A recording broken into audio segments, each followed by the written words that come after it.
రంగు, రుచి, చిక్కదనం, సువాసన ఇవన్నీ కలిపితేనే మనకి సాంబార్ పొడి రెడీ అవుతుంది కదా. నాకైతే అలాగే అనిపిస్తుందండి. నేను ఫస్ట్ టైం సాంబార్ పొడి చేసినప్పుడు ఏం మసాలాలు ఇవన్నీ ఏంటి మర్చిపోతున్నాను నేను అనిపించింది. అందుకే నేను కొన్ని భాగాలుగా విడదీసేసుకున్నాను. అప్పుడు నాకు బాగా అర్థమైంది ఎలా చేయాలి అనేసి. మీకు నేను అలాగే చూపిస్తాను. అయితే ఈరోజు నేను సాంబార్ పొడి ఎలా తయారు చేయాలో చూపించబోతున్నాను అనమాట. హాయ్, హలో, నమస్తే, వెల్కమ్ బ్యాక్ టు వంటశాల. నేను మీ విజయాని. అందరికీ నమస్కారం. అందరూ ఎలా ఉన్నారు? బాగున్నారా? నేనైతే చాలా బాగున్నానండి. ఈరోజు మీకు అద్భుతమైన సాంబార్ పొడి చూపిస్తున్నాను. నేను ఇది ఎక్స్పీరియన్స్ తో పాటు చెప్తున్నానండి. ఎందుకంటే నేను ఇంతకుముందు క్యాటరింగ్ చేసేదాన్ని. క్యాటరింగ్ చేసినప్పుడు మేము ఎవరికి పంపించినా కానీ సాంబారు ఎంత బాగుందో, చాలా బాగుంది, ఫ్లేవర్ బాగుంది, టేస్ట్ బాగుందని భలే అందరూ తెగ పొగిడేసేవారు అనమాట. అందుకని మీకు కూడా చూపిస్తున్నాను. అది ఎలా అంటే మీరు ఇంట్లో వారానికి ఒకసారి చేసుకున్నా లేదా డైలీ సాంబార్ చేసుకున్నా మీకు ఉపయోగపడుతుంది. అలాగే క్యాటరింగ్ కానీ లేకపోతే కర్రీ పాయింట్ కానీ పెట్టుకున్న వాళ్ళు ఉంటారు కదా, వాళ్ళకు కూడా ఉపయోగపడుతుంది అనమాట. అలాగా సాంబార్ పొడి చూపిస్తున్నాను మీకు. ఇప్పుడైతే ఫస్ట్ స్పైసెస్ రండి. ఇదిగోండి, నార్మల్గా మనం ఒక 1/2 kg అలాగ పౌడర్ చేసుకోవాలి అనుకున్నా, ఒక 1/4 kg పౌడర్ చేసుకోవాలనుకున్నా తక్కువ క్వాంటిటీలో చేసుకుంటాం మనం ఇంట్లో ఒక 2-3 నెలలకు సరిపడగా. ఇక్కడ నేను మీకు ఒక 1/2 kg వరకు పౌడర్ అవ్వద్దండి, కొంచెం అటు ఇటులో. ఈ క్వాంటిటీ అయితే కరెక్ట్గా మీరు ఇలా కొలతలతో చేసుకున్నారనుకోండి మీకు కరెక్ట్గా వచ్చేస్తుంది అనమాట సాంబార్ పొడి అయితేని. ఇక్కడ నేను గుంటూరు కాయలు తీసుకున్నానండి. మనకి గుంటూరు కాయలు ఉంటాయి కదా, అవి కొంచెం కారం తక్కువ ఉన్న కాయలైనా సరే, లేదా మీరు ఏ కాయలు తీసుకున్నా పర్వాలేదనమాట. కాయలు ఇవి నేను 125 grams తీసుకున్నాను. ఇక్కడ ఇవేమో బ్యాడగి కాయలు అంటే కాశ్మీర్ కాయలు అంటారు, కలర్ ఉంటాయి అనమాట. ఈ కాయలు అయితే ఇలా చూడండి. ఈ కాయలు ఇలాగా ముడతలు పడిపోయినట్టు మిలుకలుగా వంకర టెంకర్లుగా ఉంటాయి. ఇలాగా 120 grams తీసుకున్నాం. 125 grams అంటే ఇవి రెండు కలిపి 1/4 kg ఉన్నాయన్నమాట. అయితే ఇవి రెండు మనం ఎండలో పెట్టుకోవాలండి. ప్రతి వస్తువు మనం ఏవైతే మసాలాకు చేసుకుంటామో అవన్నీ కలిపి మనం ఎండలో పెట్టుకోవాలి. చూడండి సౌండ్ ఎలా వస్తుందో. ఇదిగో నేను అన్ని ఎండలో పెట్టి తీసాను అనమాట. బాగా మంచి ఎండలో పెట్టి తీసుకుంటే మనకి పౌడర్ కూడా చేసుకున్న తర్వాత ఎక్కువ రోజులు నిల్వ ఉంటుంది. ఓకేనా. అలాగే రంగు కోసం, స్పైసీ కోసం అంటే ఘాటు కోసం అనమాట ఇది. ఓకేనా. అయితే ఇవి పక్కన పెట్టేసుకుని మిగతా చూపిస్తాను చూడండి. ఫస్ట్ మనం స్పైసెస్ తీసుకున్నాం కదా, కారం అంటే టేస్ట్ కోసం, రంగు కోసం కదా. దాని తర్వాత రుచి కోసం మనం ఏంటంటే ఈ ధనియాలు అవి తీసుకుంటున్నాం. ఎండుమిరపకాయలు ఎంతైతే తీసుకుంటున్నామో 1/4 kg ఎండుమిరపకాయలు తీసుకున్నాం కదా, 1/4 kg ధనియాలు తీసుకోవాలన్నమాట. ధనియాల తర్వాత మనకి మిగతా అన్ని తగ్గుతూ వస్తాయి. 1/4 kg ధనియాలు తీసుకుంటే అందులో 125 grams జీలకర్ర తీసుకోవాలి. ఇగో జీలకర్ర చూడండి, అన్ని ఎండలో పెట్టుకుని తీసుకొచ్చానండి. 1/4 kg ధనియాలు అయితే 125 grams, అందులో సగం తీసుకోవాలన్నమాట జీలకర్ర. దాని తర్వాత ఆవాలు మనకి 5 స్పూన్లు ఆవాలు తీసుకోవాలండి. నేను చిన్న స్పూన్ చూపిస్తాను చూడండి. తర్వాత ఆ స్పూన్తో 5 స్పూన్లు తీసుకోవాలి. అలాగే మెంతులు ఒక 2 స్పూన్లు తీసుకోవాలి. మళ్ళీ మీకు వేసేటప్పుడు నేను కొలత చూపిస్తాను. అలాగే ఒక గుప్పెడు కరివేపాకు తీసుకోండి. ఇదిగోండి, ఒక చేత్తో ఇలాగ మనం పట్టుకుంటే కరివేపాకు చూసుకుని తీసుకోండి, సరిపోద్ది. కొంచెం అటు ఇటు ఎక్కువ తక్కువ అయినా కూడా పర్వాలేదు. ఇప్పుడు పార్ట్ 3లో ఏమేమి వేసుకోవాలో చూపిస్తాను. రంగు అయిపోయింది, స్పైసీ అయిపోయింది, రుచి అయిపోయింది. ఇప్పుడు థిక్నెస్ కోసం మనకి సాంబార్ కొంచెం లైట్గా థిక్గా ఉండాలి కదా, అలా ఉండడం కోసం, టేస్ట్ కూడా రావడం కోసం అనమాట ఇవి అన్నిని. అయితే ఇక్కడ నేను ఏమేమి తీసుకున్నాను, శనగపప్పు తీసుకున్నాను, మినపప్పు తీసుకున్నాను, కందిపప్పు తీసుకున్నాను, పెసరపప్పు తీసుకున్నాను, పుట్నాల పప్పు తీసుకున్నాను. ఇవన్నీ ఎంతెంత వేయాలో నేను మీకు చెప్తానండి వేసేటప్పుడు మళ్ళీని. ఇవన్నీ ఏంటంటే మీకు ఇందులో ఏ పప్పులు ఇష్టం లేకపోయినా మీరు స్కిప్ చేసేసుకోవచ్చు. నేనైతే అన్ని వేసేస్తానండి వేసినప్పుడైతే. ఇందులో నేను బియ్యం వేయట్లేదండి. బియ్యం వేస్తే ఆ టేస్ట్ వేరే వచ్చేస్తుంది మనకి. అందుకే నేను అసలు ఎప్పుడు బియ్యం వాడను అనమాట. అందుకే నేను ఇందులో బియ్యం వేయట్లేదు. మీరు కావాలంటే ఒక 2-3 స్పూన్లు బియ్యం కావాలంటే యాడ్ చేసుకోవచ్చు. 4th ఐటమ్ మీకు ఏంటో చూపిస్తాను మళ్ళీ నేను.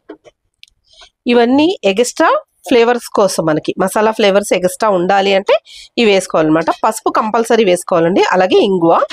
అయితే ఇందులో దాల్చిని అలాగే లవంగాలు, మిరియాలు, ఇవి 3 మాత్రం. ఇవి దాల్చిని, లవంగాలు, మీకు మిరియాలు మీకు కావాలంటే వేసుకోవచ్చు, లేకపోతే స్కిప్ చేసేసుకోవచ్చు. ఎక్స్ట్రా ఎక్కువ క్వాంటిటీలో మేము సాంబార్ మసాలా చేయడం కాబట్టి ఇవన్నీ ఖచ్చితంగా వేస్తాను. నేను ఇంట్లోకి చేసుకున్నా కూడా ఇలాగే చేస్తాను అనమాట. మసాలా పౌడర్ అయితేని సాంబార్ మసాలా. ఇవి అండి మనకు కావాల్సినవి మొత్తం అన్ని. ఎలా చేయాలో చూపిస్తాను. ఇదిగోండి, ఫస్ట్ బ్యాడగి కాయలు వేసేస్తున్నాను.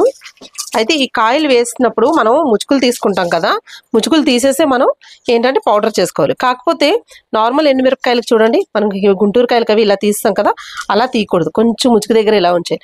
ఎందుకంటే అందులో ఉన్న గింజలన్నీ బయటకు వచ్చేస్తాయండి. మొత్తం ఇలా తీస్తాం అనుకోండి, అందుకు ముచ్చుకు కొంచెం ఉంచేసి తీసుకోవాలన్నమాట కాశ్మీర్ కాయలకి.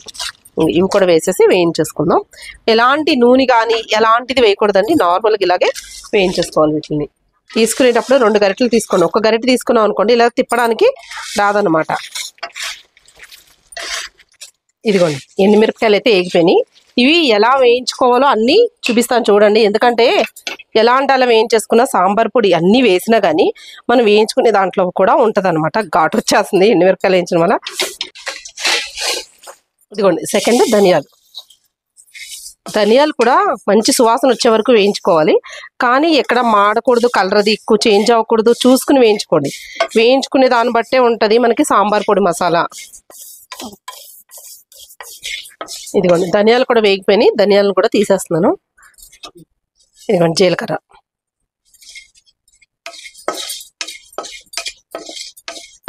ఇదిగోండి చూసుకుని వేయించుకోండి. జీలకర్ర కూడా మంచి సువాసన రావాలి, అలాగే రంగు ఎక్కువ రాకూడదు, అంటే మాడకూడదు అనమాట. అంటే సిమ్లో పెట్టుకుని వేయించుకోవాలి. మీడియంలో పెట్టుకున్నా కూడా జాగ్రత్తగా చూసుకుని వేయించుకుంటే సరిపోతుందండి. మీడియం నుంచి సిమ్కు మార్చుకోవాలి. జీలకర్ర కూడా వేగిపోయింది, తీసేస్తున్నాను చూడండి. మెంతులు 1 స్పూన్ వేసానండి. 1-1.5 స్పూన్ వేసుకోవాలి. అలాగే కొంచెం మెంతులు వేగిన తర్వాత ఆవాలు వేసుకుందాం.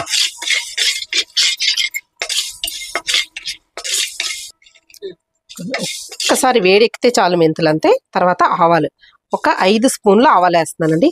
ఈ స్పూన్ చూడండి ఎంత చిన్నదో, ఇట్లా 3, 4, 5 అయితే ఇది ఇట్లా వేగుతున్నప్పుడే ఇందులోనే కొంచెం కరివేపాకు వేసేసుకుందాం. ఇవి వీటితో పాటే కరివేపాకు కూడా వేగిపోతుంది. ఇదిగోండి మెంతులు వేగిపోయినాయి, ఆవాలు వేగిపోయినాయి, కలర్ కూడా కొద్దిగా చేంజ్ అయినాయి చూడండి. అవి వేగేసరికి కరెక్ట్గా ఇవి కూడా వేగిపోతాయి. ఇలా చూడండి, ఇట్లా. ఇదిగోండి అన్నీ 5 స్పూన్లు వేస్తున్నానండి. 2, 3, 4, 5. ఎంత చిన్న స్పూన్ చూడండి, ఎక్కువ లోతు కూడా లేదనమాట ఇది. శనగపప్పు కొంచెం లైట్గా వేడెక్కిన తర్వాత వేగిన తర్వాత అప్పుడు మిగతా పప్పులు వేసుకుందాం. ఇవి కూడా 5 స్పూన్లు అండి. 2, 3, 4, 5. 1, 2, 3, 4, 5. కందిపప్పు వేసాను. పెసరపప్పు 1, 3, 4, 5. ఈ 4 రకాల పప్పులు మాత్రమే వేసానండి ఫస్ట్ అయితేని. తర్వాత మనం పుట్నాల పప్పు వేసుకుందాం. చూడండి అన్ని చక్కగా వేగిపోయినాయి. పప్పు 5 స్పూన్లు, నేను స్పూన్తో అయితే కొలిస్తే మరీ తక్కువ వస్తాయని చెప్పి ఇలా వేస్తున్నాను చూడండి. 5 స్పూన్లు పుట్నాల పప్పు వేసుకోవాలి. వేసుకుని ఈ వేడికే ఇలాగా కలుపుకోవాలి. లాస్ట్లో ఎక్కువసేపు వేగన అవసరం లేదండి పుట్నాల పప్పు, అందుకే లాస్ట్లో వేసాను. ఇక స్టవ్ ఆఫ్ చేసేస్తాను. ఆఫ్ చేసి పుట్నాల పప్పు ఇలా 1 నిమిషం వేయించుకుంటే చాలు అనమాట. ఇదిగోండి ఇప్పుడు ఇది ఒక గిన్నెలోకి తీసేసుకుందాం. ఇవి కొద్దిగా వేడిగా ఉన్నాయి కదండి, ఇందులో 3 స్పూన్లు పసుపు వేస్తున్నాను. అంటే మనం పోపు వేయించుకునేటప్పుడు అది వేయకూడదు, ఎందుకంటే పసుపు వేస్తే మళ్ళీ కలర్ మారిపోద్ది అనమాట. అలా అని నార్మల్గా డైరెక్ట్గా వేస్తాం అనుకోండి, అప్పుడు ఏమవుతుందంటే తొందరగా పసుపు పురుగు పట్టే అవకాశం అది ఒక్కొక్కసారి ఉంటుంది కదా. అలా అయ్యి మనకి పౌడర్ తొందరగా పాడైపోద్ది. అందుకే ఇలా వేడిగా ఉన్నప్పుడే కొంచెం ఇలా వేసుకున్నామంటే ఆ వేడికి లైట్గా వేగినట్టు అవుతుంది, సరిపోతుంది అప్పుడు. ఓకే, అది లవంగాలు వేసుకోండి. ఇలాగా 1 స్పూన్ ఇదే స్పూన్ తోటి వేస్తున్నాను. అదే స్పూన్తో మిరియాలు 2 స్పూన్లు వేసుకోండి. మిరియాలు 2 స్పూన్లు. దాల్చిని ఇలాంటిది ఒకటి ఇలా వేసేసుకుంటున్నాం చాలు. ఇవి లైట్గా ఎక్కువసేపు వేగకూడదు వీటిని అయితేని. మంచి సువాసన భలే వచ్చేస్తుంది వాసన అయితేని ఇవి వేస్తుంటే. ఇప్పుడు స్టవ్ ఆఫ్ చేసేద్దాం. ఇలాగా వేగుతున్నప్పుడు మీరు ముక్కలు చేసేసుకోండి. కొంచెం వేడి మీద ఉన్నప్పుడు తొందరగా ముక్కలు అవుతాయి, మిక్సీలో మనకి ఇబ్బంది ఉండదు. ఇట్లా మంచి ఫ్లేవర్, అసలు వేస్తుంటే ఇలా మంచి వాసన వచ్చేస్తూ ఉంటుంది. ఇగోండి స్టవ్ ఆఫ్ చేస్తాం కదా, ఈ వేడికి ఇగో ఇలా వేగిపోతే చాలు. ఇవి కూడా ఒక బౌల్లోకి తీసుకుందాం. మినప్పప్పు, శనగపప్పు, ఇవన్నీ పసుపు ఆ వేడిలో వేసాం కదా, మరి ఇంకెక్కడ నల్లగా అయిపోతుందో అని చెప్పేసి ఒక ప్లేట్లో వేసి చల్లారి పెట్టాను అనమాట. ఇదిగోండి దాని తర్వాత పప్పుల తర్వాత మసాలాలు వేయించుకున్నాం కదా, ఈ మసాలాలు, అలాగే ఇంగువ 2 స్పూన్లు ఇంగు వేసుకోండి. రాళ్ళుప్పు మెత్తన పౌడర్ చేసిన దొరుకుతుంది కదండి షాప్ లో, అది తెచ్చి 4-5 స్పూన్లు వేసుకోండి. ఎందుకంటే నార్మల్ సాల్ట్ వేసుకుంటే అంత బాగోదు. మిక్సీ పట్టే ముందు ఇలా వేసేసుకుని మనం సాంబార్ పొడి చేసేసుకున్నామంటే తొందరగా పురుగు పట్టదు. బయట పెట్టారనుకోండి ఫ్రిడ్జ్ లో కాకుండా తొందరగా పాడవదు అనమాట మీకు మసాలా పౌడర్ అయితే, సాంబార్ పొడి అయితే. ఇలాగ ఇప్పుడు ఎండుమిరపకాయలు ఇవి 2 కలిపేసి మీరు మెత్తగా మిక్సీలో వేసేసుకోండి. ఇదిగోండి మసాలాది మొత్తం అంతా సాంబార్ పొడి అయితే పౌడర్ చేసేసుకున్నాను. అయితే మనం ఒకసారి మిక్సీ చేసేసుకున్నాక అన్నిని ఒకసారి జల్లించుకోవాలి. చాలా పెద్ద పెద్ద మొరాల్లా వస్తాయండి, మనకు కనిపించదు కానీ మొరం కింద ఉంటుంది. బాగా పిండి జల్లిడి ఉంటే చూడండి మెత్తగా, అది కాకుండా కొంచెం హోల్స్ ఉంటాయి, దాంతో సెకండ్ రేక్ అంటారు దాన్ని, రెండో రేక్ అని. ఆ రేకుతో జల్లించుకున్నారంటే మీకు సమానంగా వస్తుంది. ఆ మొరాలు వచ్చినాయి తీసేసి మళ్ళీ ఒకసారి మిక్సీ పట్టారనుకోండి అప్పుడు మెత్తగా అయిపోతుంది అనమాట. మరీ ఏంటంటే కాటిలాగా మెత్తగా పిండిలాగా అవసరం లేదు. ఇది మీకు సాంబార్ పొడి క్వాలిటీ ఎలా ఉంటుందో మీకు తెలుసు కదా, అలాగా పౌడర్ చేసుకోవాలి. ఇలా చూడండి, మీకు నేను ఇక్కడ పౌడర్ చూపిస్తున్నాను. ఇదిగోండి, ఇక్కడ చూసారా కలర్ తేడాగా ఉంది. ఇది ఎండుమిరపకాయలు అవి బాగా మొరాల్లో ఉండిపోతాయి కదా, అది మళ్ళీ పట్టినందుకు ఇంత డార్క్గా ఉంది, ఇది లైట్గా ఉంది. అంతా నీట్గా కలిపేసుకోవాలి. మనం మొరాలు అవన్నీ వేసుకున్న తర్వాత కూడా సరే ఇలా శుభ్రంగా కలిపేసుకోవాలి. ఇంకా మీకు జల్లించిన తర్వాత మొరాలు ఎక్కువ ఉన్నాయి, మిక్సీ అవ్వట్లేదు అనేవి ఉన్నాయి కదండి, అవైతే ఒక పక్కన పెట్టేసుకుని ఏదైనా కర్రీస్లో విని ఫ్రైస్లో బెండకాయ ఫ్రై, దొండకాయ ఫ్రై ఇలాంటివి చేసుకుంటాం కదా, అలాంటప్పుడు వేసేసుకోవచ్చు.